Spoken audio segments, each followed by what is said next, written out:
Hey y'all, welcome to Bible in a Year with Lovie. We're on day 60. We're 2 months in. We're going to pick up in Numbers chapter 20 and read 20 through 22 today. And then we're going to flip over to Mark chapter 7 and start it off.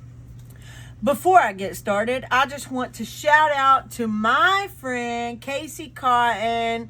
Thank you for the washing style. I absolutely love my hair right now. I'm so grateful to you. And if any of you are looking for a good stylist, my friend Casey Cotton is a professional and she's awesome. And not only will you get your hair done, but you'll get ministered to in the process. So if you're interested in learning more about my friend Casey and her wonderful work she does, just leave me a message in the comments and I will make sure and give you her information. And Casey, thank you for coffee with Casey this morning. Thank you for the fellowship and just being such an active listener. It really means a lot to have a friend like you. And I'm so grateful that God put you in my life. With that said, guys, we're 2 months in. Whoop. 2 months in.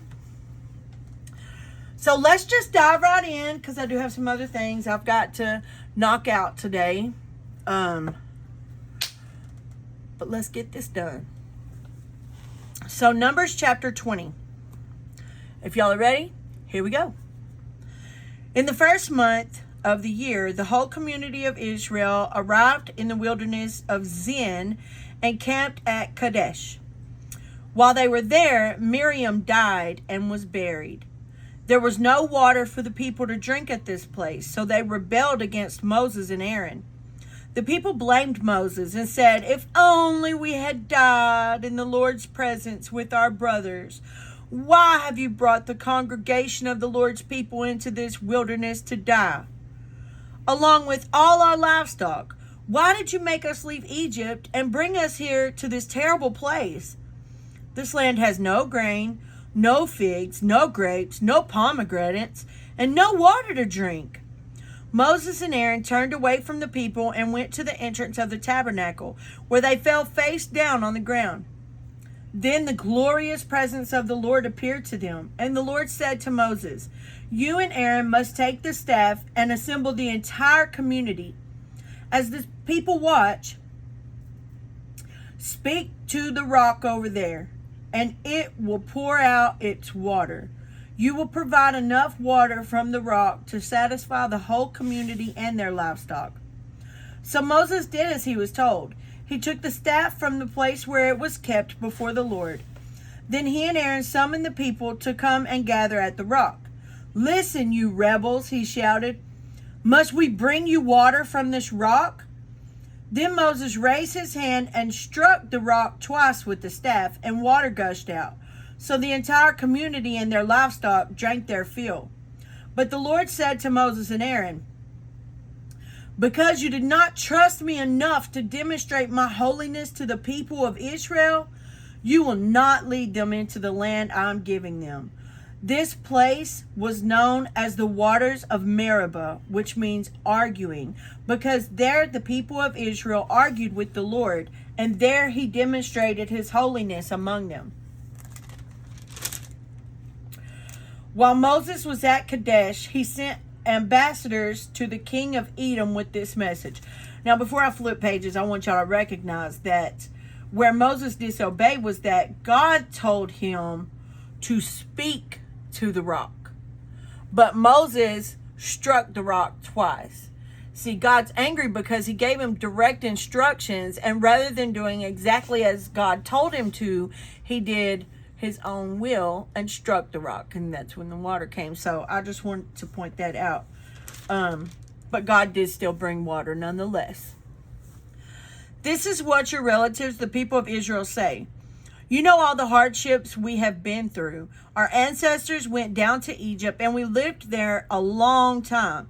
And we and our ancestors were brutally mistreated by the Egyptians. But when we cried out to the Lord, He heard us and sent an angel who brought us out of Egypt. Now we are camped at Kadesh, a town on the border of your land. Please let us travel through your land. We will be careful not to go through your fields and vineyards. We won't even drink the water from your wells. We will stay on the king's road and never leave it until we have passed through your territory. But the king of Edom said, stay out of my land, or I will meet you with an army. The Israelites answered, we will stay on the main road. If our livestock drink your water, we will pay for it. Just let us pass through your country.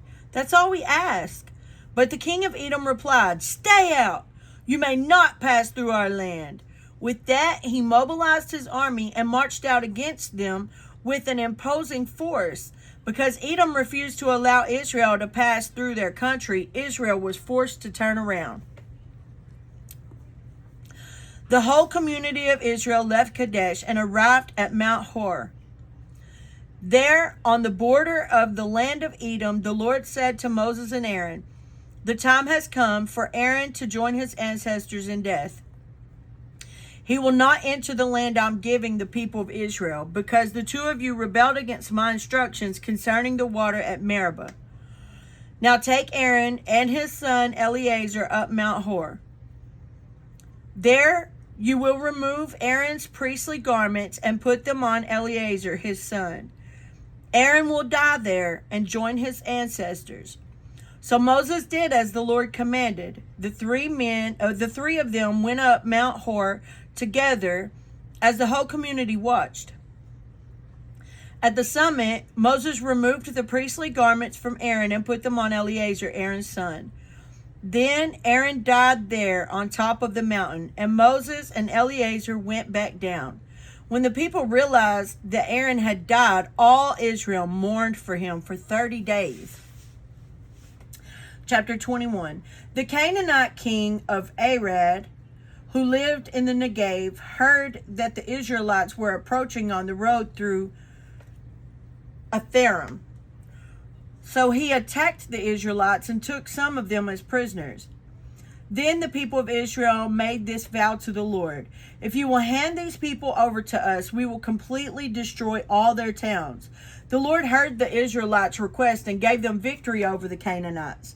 The Israelites completely destroyed them and their towns, and the place has been called Hormah ever since.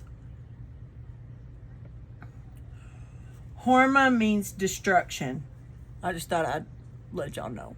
Hormah means destruction. Then the people of Israel set out from Mount Hor, taking the road to the Red Sea to go around the land of Edom. But the people grew impatient with the long journey, and they began to speak against God and Moses.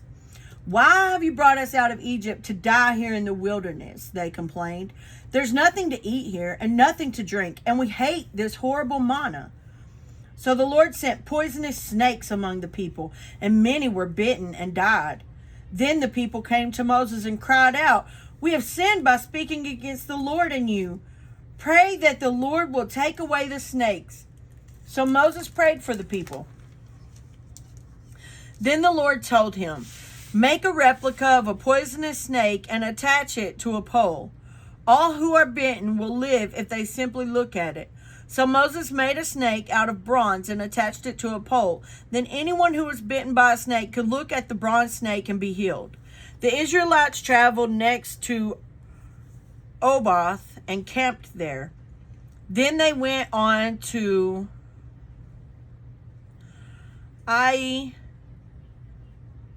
Abiram in the wilderness on the eastern border of Moab. From there they traveled to the valley of Zered Brook and set up camp. Then they moved out and camped on the far side of the Arnon River in the wilderness adjacent to the territory of the Amorites. The Arnon is the boundary line between the Moabites and the Amorites. For this reason, the book of the Wars of the Lord speaks of the town of Waheb in the area of Sufa and the ravines of the Arnon River, and the ravines that extend as far as the settlement of Ar on the border of Moab. From there, the Israelites traveled to Beer, which is the well where the Lord said to Moses, "Assemble the people, and I will give them water." There the Israelites sang this song: "Spring up, O well, yes, sing its praises. Sing of this well which princes dug, which great leaders hollowed out with their scepters and staffs." Then the Israelites left the wilderness and proceeded on through Mattanah, Nahaliel, and Bamoth. After that, they went to the valley in Moab, where Pisgah Peak overlooks the wasteland. The Israelites sent ambassadors to King Sihon of the Amorites with this message: "Let us travel through your land. We'll be careful not to go through your fields and vineyards. We won't even drink water from your wells. We will stay on the king's road until we've passed through your territory." But King Sihon refused to let them cross his territory. Instead, he mobilized his entire army and attacked Israel in the wilderness, engaging them in battle at Jahaz. But the Israelites slaughtered them with their swords and occupied their land from the Arnon River to the Jabbok River. They went only as far as the Ammonite border because the boundary of the Ammonites was fortified. So Israel captured all the towns of the Amorites and settled in them, including the city of Heshbon and its surrounding villages. Heshbon had been the capital of King Sihon of the Amorites. He had defeated a former Moabite king and seized all his land as far as the Arnon River. Therefore, the ancient poets wrote this poem about him: "Come to Heshbon and let it be rebuilt. Let the city of Sihon be restored. A fire flamed forth from Heshbon, a blaze from the city of Sihon. It burned the city of Ar in Moab and destroyed the rulers of the Arnon heights. What sorrow awaits you, O people of Moab? You are finished, O worshippers of Chemosh. Chemosh has left his sons as refugees, his daughters as captives of Sihon, the Amorite king. We have utterly destroyed them. From Heshbon to Dibon, we have completely wiped them out as far away as Nophah and Medeba." So the people of Israel occupied the territory of the Amorites. After Moses sent men to explore the Jazer area, they captured all the towns in the region and drove out the Amorites who lived there. Then they turned and marched up the road to Bashan. But King Og of Bashan and all his people attacked them at Edrei. The Lord said to Moses, "Do not be afraid of him.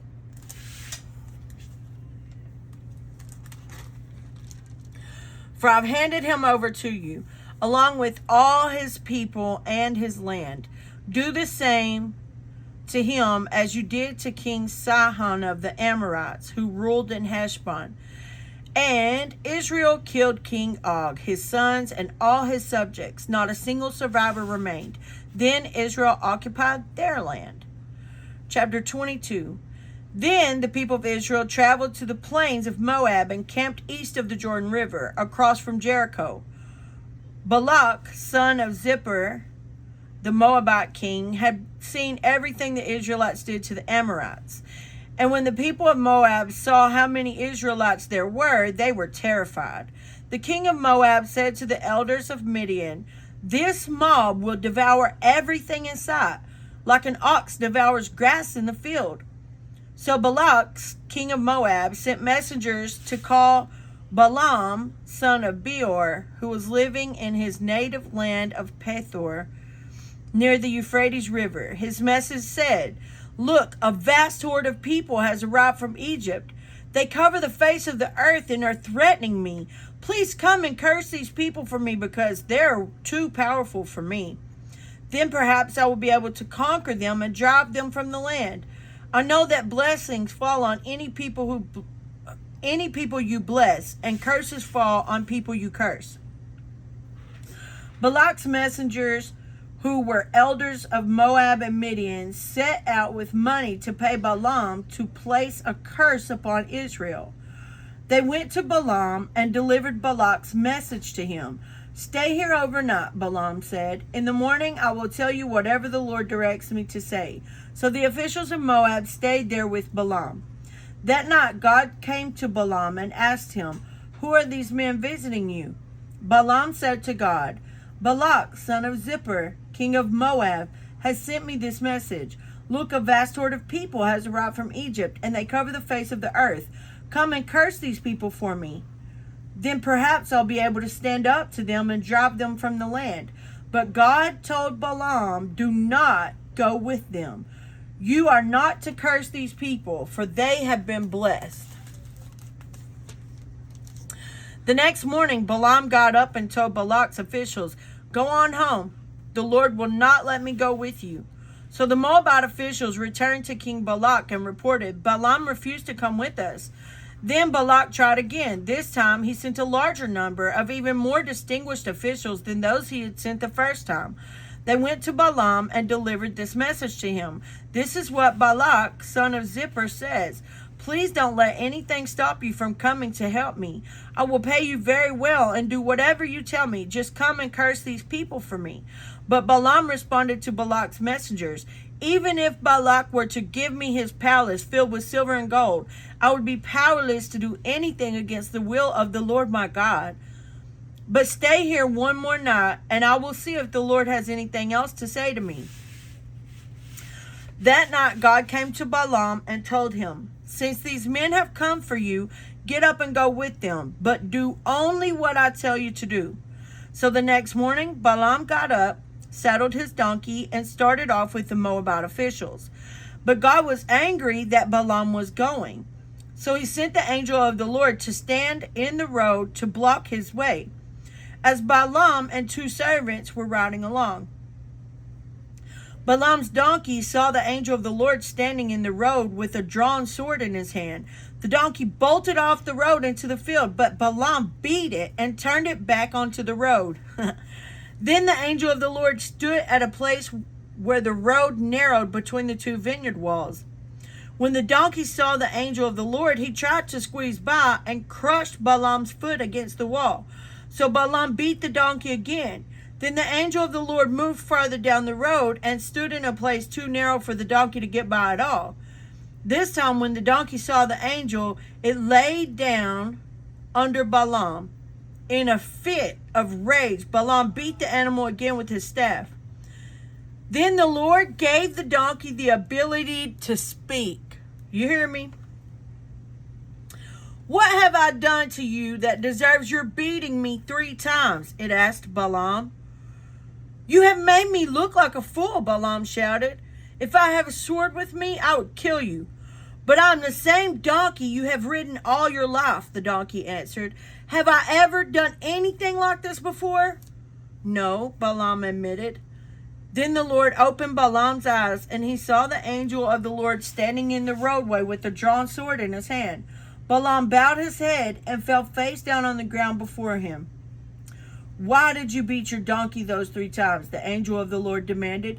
"Look, I have come to block your way because you are stubbornly resisting me. 3 times the donkey saw me and shied away. Otherwise, I would certainly have killed you by now and spared the donkey." Then Balaam confessed to the angel of the Lord, "I have sinned. I didn't realize you were standing in the road to block my way. I'll return home if you are against my going." But the angel of the Lord told Balaam, "Go with these men, but say only what I tell you to say." So Balaam went with Balak's officials. When King Balak heard that Balaam was on his way, he went out to meet him at a Moabite town on the Arnon River at the farthest border of his land. "Didn't I send you an urgent invitation? Why didn't you come right away?" Balak asked Balaam. "Didn't you believe me when I said I would reward you richly?" Balaam replied, "Look, now I have come. but I have no power to say whatever I want. I will speak only the message that God puts in my mouth." Then Balaam accompanied Balak to Kiriath Huzoth, where the king sacrificed cattle and sheep. He sent portions of the meat to Balaam and the officials who were with them. The next morning, Balak took Balaam up to Bamoth-baal. From there, he could see some of the people of Israel spread out below him. God made a donkey talk. I'm just saying. There is nothing that our God can't do. And when he wants to get a message across to you, he will get it across one way or another. So just trust that whether he has to use your animal to speak to you, to get a point across to you, he will get his point across one way or another. That poor donkey got beat 3 times because he was trying to protect his owner. What? Anyways. Oh, yeah. So that's where we end today, and we'll pick back up tomorrow on chapter 23, and we'll read 23 through 25 tomorrow in Numbers. So I can't wait to see how the rest of the story goes. Of course, I've already read it, but it's always good reading it again. Now we're going to flip over to Mark chapter 7, and we're not going to read real far into this. We're only going to read down to 13. Yeah. So, if y'all are ready, let's dive right in. Mark chapter 7. One day, some Pharisees and teachers of religious law arrived from Jerusalem to see Jesus. They noticed that some of his disciples failed to follow the Jewish ritual of hand washing before eating. These Jews, especially the Pharisees, do not eat until they have poured water over their cupped hands as required by their ancient traditions. Similarly, they don't eat anything from the market until they immerse their hands in water. This is but one of many traditions they have clung to, such as their ceremonial washing of cups, pitchers, and kettles. Mind you, tradition is not law. Tradition is man-made. It's something that we came up with. So their traditions are irrelevant when it comes to God's law. I'm just saying. They're just that, traditions. Verse 5. So the Pharisees and teachers of religious law asked him, "Why don't your disciples follow our age-old tradition? They eat without first performing the hand-washing ceremony." Jesus replied, "You hypocrites! Isaiah was right when he prophesied about you. For he wrote, 'These people honor me with their lips, but not their hearts. Their hearts are far from me. Their worship is a farce, for they teach man-made ideas as commands from God.'" Their worship is a farce, for they teach man-made ideas as commands from God. There's a lot of those. There's a lot of man-made ideas that are taught but are not biblically sound. That's why I always recommend y'all test everything against the Word of God. Don't take anything at face value. If you haven't read it in the Word yourself, then don't just instantly trust it. There's a lot of traditions that we follow that are not biblically sound. So just always keep in mind that if you can't test it against the Word of God, it's not real. It's not true. It's not something that was a requirement for us. 8.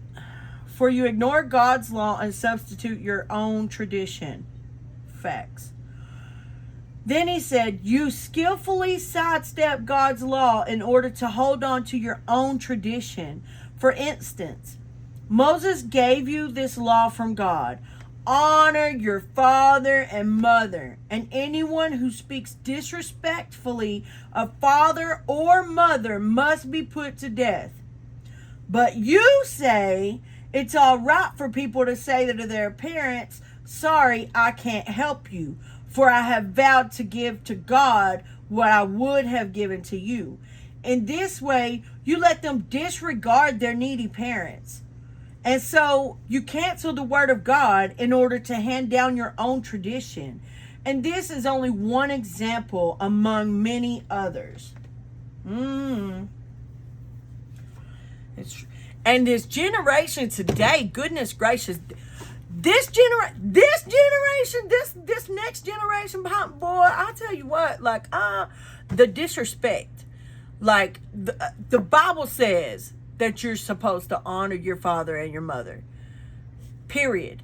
Honor your father and your mother. Period. It doesn't say honor them if they were good to you. It doesn't say honor them if they were always there. It doesn't say none of that. It says honor your father and your mother.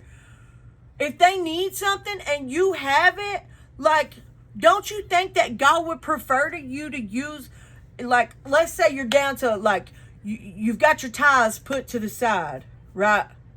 You've got your tithes put to the side. That's your part, that's for God. You paid all your bills. And then your mama calls you and she's on the side of the road and her car's broke down and she needs some help. But all the money you got is your tithes. What do you think that Jesus would have you do? Do you think he would have you use some of that tithe money to go help your mama? Of course he would. Of course he would. Only a Pharisee would say no. Only a hypocrite. Like, do what's right by people, man. Do what's right. That's a part of loving like Jesus. Like, the stuff you have on this earth, it's just stuff. You can't take it with you. I said this yesterday. You can't take it with you when you go. So don't be selfish with it. If someone needs a hand, give them a hand. We're supposed to love like Jesus. That's what we're here for. To love each other. To show each other the love of Jesus.